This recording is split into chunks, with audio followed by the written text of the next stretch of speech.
हमारे channel SCS Mithila को करें सब्सक्राइब और बेल बटन भी दबा दें, जिससे हर खबर पहुंचे सबसे पहले आपके पास।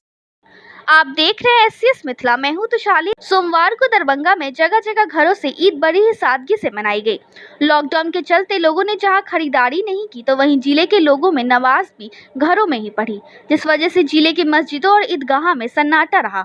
हालांकि मस्जिदों में रहने वाले 4 लोगों ने नमाज पढ़ के रस्म अदा की और कोरोना वायरस से जंग में जीत की दुआएं मांगी। ईद मुस्लिम समुदाय के लिए सबसे बड़ा पर्व है, लेकिन मस्जिदों के बंद होने से उलमाओं ने लोगों से अपील की थी कि वो घरों में ही रहकर लॉकडाउन के नियमों का पालन करें। कोरोना संकट को देखते हुए सभी धार्मिक स्थल बंद है। मस्जिदों में नमाज पढ़ने की इजाज़त नहीं है। जिले में जहां एक तरफ प्रशासन मुस्तैद दिखे, तो वहीं मौलाना उलमाओं की तरफ से घर में ही ईद की नमाज पढ़ने की अपील की गई। इसके अलावा ईद पर गले न मिलने और सोशल डिस्टेंसिंग बनाए रखने की भी अपील की गई। घर में परिवार के साथ ईद की खुशियां मनाएं। इस बार ईद में लोग अपने सगे संबंधियों के घर जाने के बदले मोबाइल के द्वारा एक दूसरे को ईद की मुबारकबाद दे रहे हैं। वहीं सभी धर्म के लोग अपने मुस्लिम भाइयों को सोशल मीडिया के द्वारा ईद की मुबारकबाद दे रहे हैं। इस नमाज में ACGM Javed Alam, doctor Irfan Ahmad, Mohammad Ashfaq Jilani, Aftab Jilani, Nasir Hussain, doctor Wasim आदि ने लॉकडाउन का पालन करते हुए ईद की नमाज अदा किया। वहीं दूसरी ओर डॉक्टर फैजुल्ला ने महाराजगंज स्थित आवास पर अपने 2 अन्य घरों के लोगों के साथ घर पर ईद का नमाज अदा किया।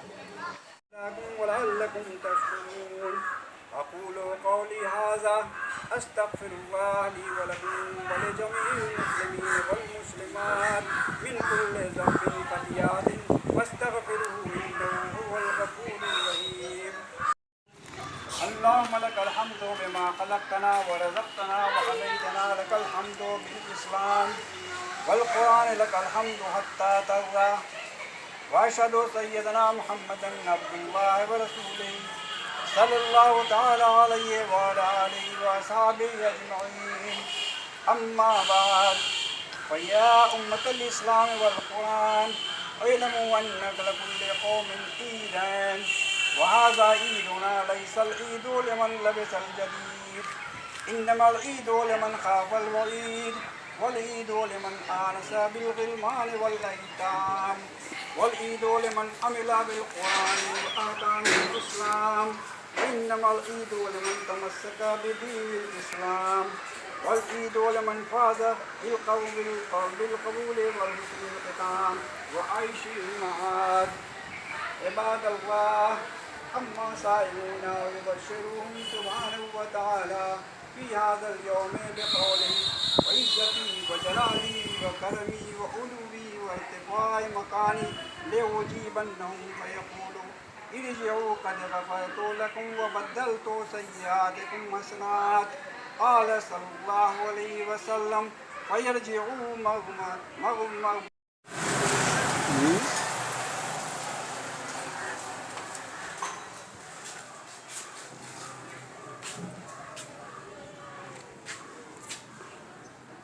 पहली ऐसी ईद है हमारे यादाश्त की, जो हम लोग घर में ही अपने घर में नमाज अदा कर रहे हैं। ईद के अवसर पर काफ़ी खुशियाँ होती हैं। 30 रोज़े रखते हैं और 30 रोज़े रखने के बाद अल्लाह ने ये फरमान किया कि एक दिन उसी की खुशी में आप ईद मनाते हैं। तो हम लोग ने ईद जनरली जो मेरा रहा है वो हमेशा ईदगाह में जाकर अपने बच्चों के साथ, परिवार के साथ वहाँ जाकर ईद मनाया जाता है। लोग गले मिलते थे, आपस में एक दूसरे को मुबारकबाद देते थे, एक दूसरे के घर आते थे, जमात में नमाज होती थी। लेकिन इस बार ये सब देखने को नहीं मिल रहा है। खैर कोई बात नहीं, इसमें भी उत्साह है। अभी बहुत बड़ा संकट पूरी दुनिया पर आया हुआ है और इंशाअल्लाह हम इससे ज़रूर निकलेंगे और इससे हम लोग निजात पाएंगे इंशाअल्लाह। इसमें कोरोना का जो पैंडेमिक आ रखा है, वो कोरोना एक वायरस की वजह से हो रहा है। जो वायरस का स्प्रेड जो मतलब एयर के थ्रू, मतलब जब आप सांस लेते हैं या कोई भी कंटामिनेटेड चीज़ छूते हैं तो वो हमारे हाथ में से चिपक जाती है। फिर उससे हम नोज़ या आई का जो बार बार टच करते हैं, उससे हमारा सोर्स ऑफ इन्फेक्शन होता है। इससे बचने का सबसे बेहतर उपाय यही है कि मास्क लगाया जाए, कभी भी कोई भी चीज़ को टच ना किया जाए, अगर टच करते हैं तो उस हाथ को छुआ जाए।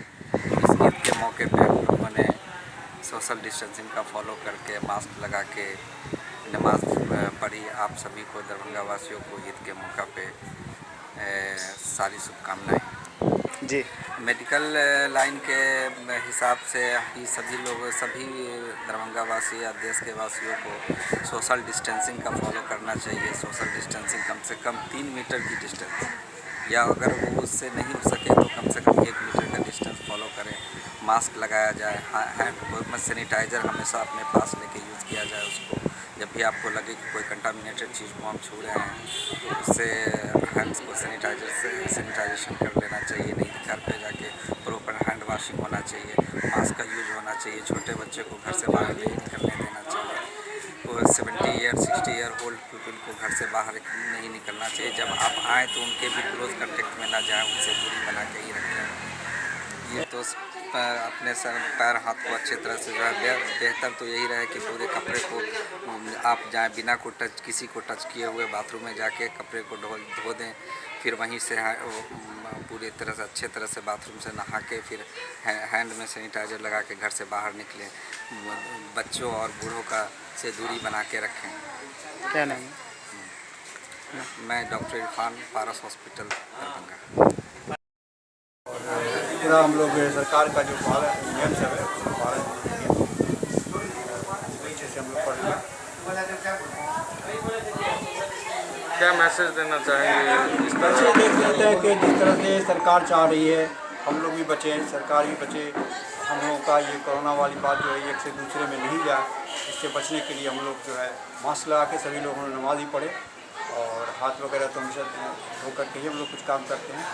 और इस तरह से हम लोग आपस में दूसरे को संदेश देंगे कि इस तरह से सभी आदमी अपना लॉकडाउन में बचते हुए काम करें। एक मुबारकबाद दे दीजिए। अच्छा, मैं ईद के मुबारक के लिए सभी जनता को, दरभंगा के सभी लोग को ईद मुबारक देना चाहते हैं। और खुशी का माहौल है, खुशी में माहौल बनाकर रहें। सब भाई से एक दूसरे से मिल करके गले मिलना नहीं है हम लोग को, ना हाथ मिलाना है इसमें। जबकि ईद में गले मिलना और हाथ मिलाना ये हम लोग करते थे। इस साल ये सब उन्होंने कुछ नहीं किया। ऐसे ही शुभकामना देते गए, मुबारकबाद सब लोगों को दिया, मैसेज से भी देते रहे हम लोग। क्या नाम हुआ? हमारा नाम हुआ अखलाक संजीलाल।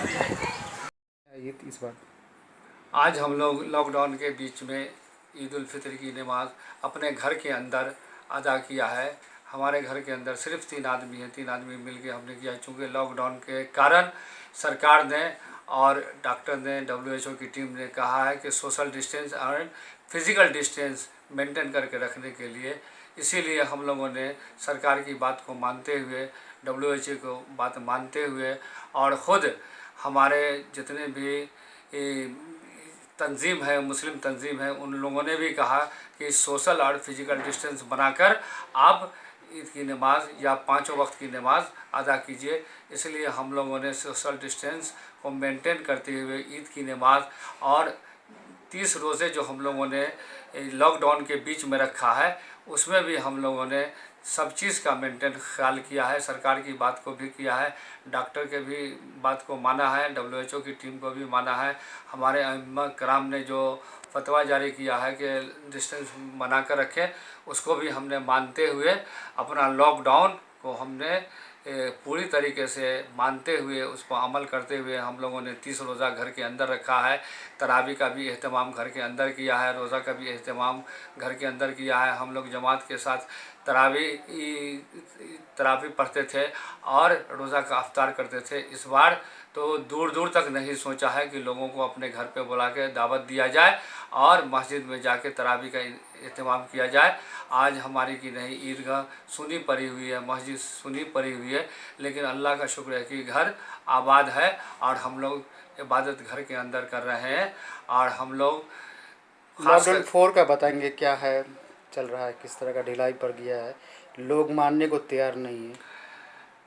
चूँकि मीडिया का बहुत बड़ा सहयोग है, प्रशासन का बड़ा सहयोग है, इन लोगों ने दिन रात मेहनत करके लोगों में अवेयरनेस प्रोग्राम चलाया है, जिसके चलते अब प्रशासन और एडमिनिस्ट्रेशन ने थोड़ा सा लोगों को राहत दिया है और लोग इतना जागरूक हो गए हैं कि खुद ब खुद सोशल डिस्टेंस का पालन कर रहे हैं। जी, आज हम लोगों को लॉकडाउन पर इतना ही कहना है कि प्रशासन ने अवेयरनेस प्रोग्राम चलाकर हम लोग को जागरूक कर दिया है।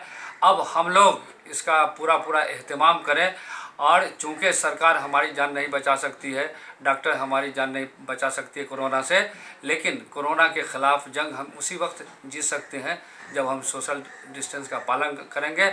इसलिए हर शहरी को कि नहीं, अवेयरनेस प्रोग्राम चलाना चाहिए, अवेयरनेस इसके प्रति होने चाहिए, और बाहर से जो लोग आ रहे हैं उनको कि नहीं तुरंत में क्वारंटाइन सेंटर पर भेजें, और वहाँ जो डॉक्टर जो भी उनके लिए फरमान जारी करते हैं उसको माने, और जगह जगह पर क्वारंटाइन सेंटर बना हुआ है, वहाँ जाके वो अपना क्वारंटाइन में जाके अपना वो क्वारंटाइन करें।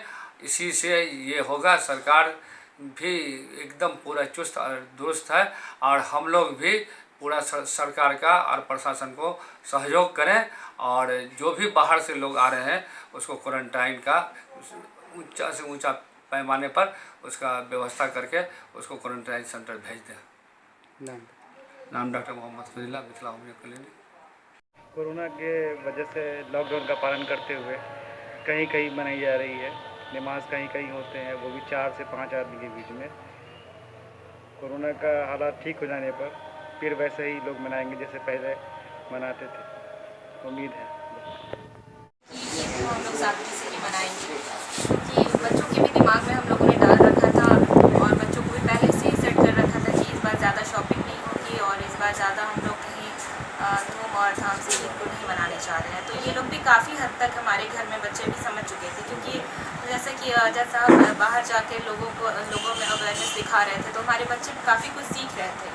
अपने फादर से ही ये लोग काफ़ी कुछ सीख चुके थे कि हमें किस तरीके से सोशल डिस्टेंसिंग को मेंटेन करना है, और किस तरीके से हम लोगों को कोरोना से फाइट करना। तो ईद को देखा जाए तो ये मिलन का ही त्यौहार है, लेकिन फिर भी मिलन के त्यौहार में हम लोगों ने किस तरीके से अपने आप को बचाया है कोरोना से, और किस तरीके से हम लोग घर में ही नमाज अदा किए, ये हम लोग काफ़ी अच्छे तरीके से हम लोग पहले से ही प्रिपेयर कर चुके थे इन सारी चीज़ों को। खासकर आप लेकिन फिर जब समाज के बारे में सोचा गया, सोशल लोगों के बारे में, सोसाइटी के बारे में सोचा गया, तो लगा कि नहीं, इन लोगों को बीच में उतरना चाहिए, और इन लोगों को जब तक ये लोग अवेयरनेस नहीं पैदा करेंगे लोगों में, तो फिर लोगों में कैसे आएगी ये समझ के हमें अलग रहना है एक दूसरे से।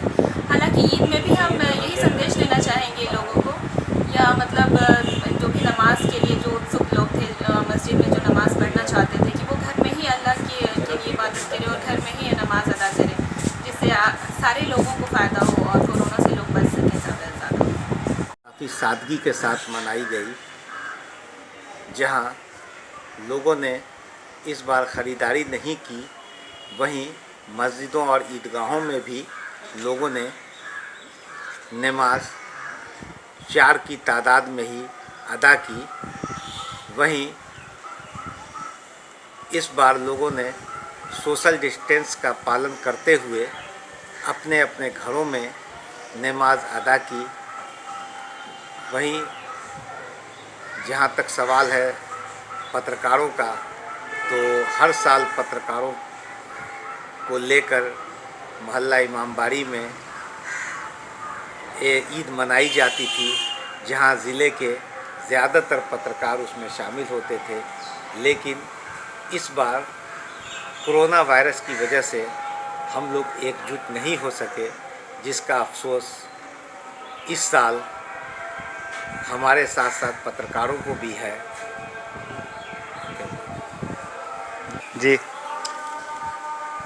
जहां सैकड़ों की संख्या में हम लोग एकजुट होकर ईद मनाते थे और ज़िले में भाईचारा का एक सबूत हमेशा पेश किया करते थे।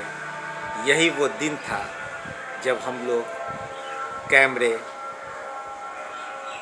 और अपनी लेखनी से थोड़ा वक्त निकालकर एकजुट होकर सभी पत्रकार भाई एक ही जगह पर घंटों बैठकर बातें किया करते थे। लेकिन इस बार हम लोग कोरोना वायरस की वजह से नहीं कर सके। कोरोना वायरस के जंग जो पूरा देश लड़ रहा है, हम सभी पत्रकार उसमें शामिल हैं और हमें उम्मीद है कि आने वाले वक्त में हम कोरोना से इस लड़ाई को जीत लेंगे। SCS मिथिला के लिए बिहार के दरभंगा से नासिर हुसैन की रिपोर्ट।